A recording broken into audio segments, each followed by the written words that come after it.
Sacramento, California, August 21st, 2025. Inside the chambers of the California State Assembly, lawmakers advanced a controversial plan that could reshape the state's congressional map.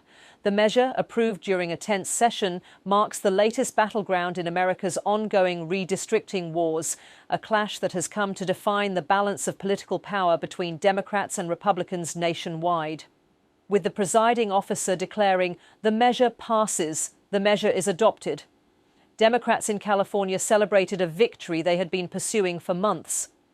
The decision sets in motion a new congressional map in one of the most influential states in the country, and one long dominated by the Democratic Party. The move is not happening in isolation. California's plan is a direct response to Texas, where Republican lawmakers recently advanced their own redistricting overhaul.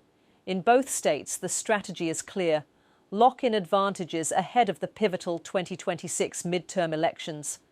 Redistricting, meant to reflect population changes, has increasingly become a partisan weapon. Critics argue it threatens democracy itself, producing districts designed not to represent voters, but to protect parties. For Democrats in California, the stakes are especially high.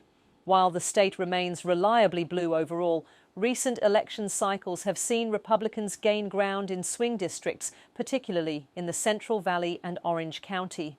By redrawing boundaries, Democrats aim to secure vulnerable seats, potentially flipping several districts that could tip the balance of power in Washington, where control of the House often depends on razor-thin margins. But the plan has already drawn sharp criticism. Republican lawmakers and non-partisan reform advocates argue that California's move undermines the principle of fair representation. They say both California and Texas are now locked in a dangerous tit-for-tat, escalating partisan control rather than supporting independent commissions originally designed to keep politics out of redistricting. For voters, that could mean fewer competitive districts, less accountability, and a Congress further polarized by safe seats. This fight also echoes historical battles. In 2010, California voters approved reforms creating an independent redistricting commission, hailed at the time as a national model for fairness. Yet 15 years later, partisan pressures have grown so intense that even those reforms appear vulnerable. Analysts warn that once one state abandons neutrality, others will follow, leaving the courts, already burdened by lawsuits over gerrymandering, to decide the future of electoral fairness.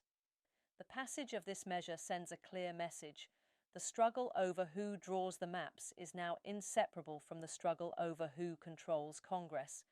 And with the 2026 elections fast approaching, Californians, like voters across the country, may soon find that the shape of their district matters just as much as the candidates. The measure passes.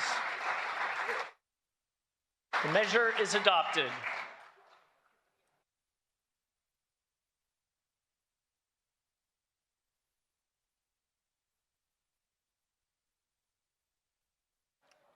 Immediate transmittal to the Senate. Without objection.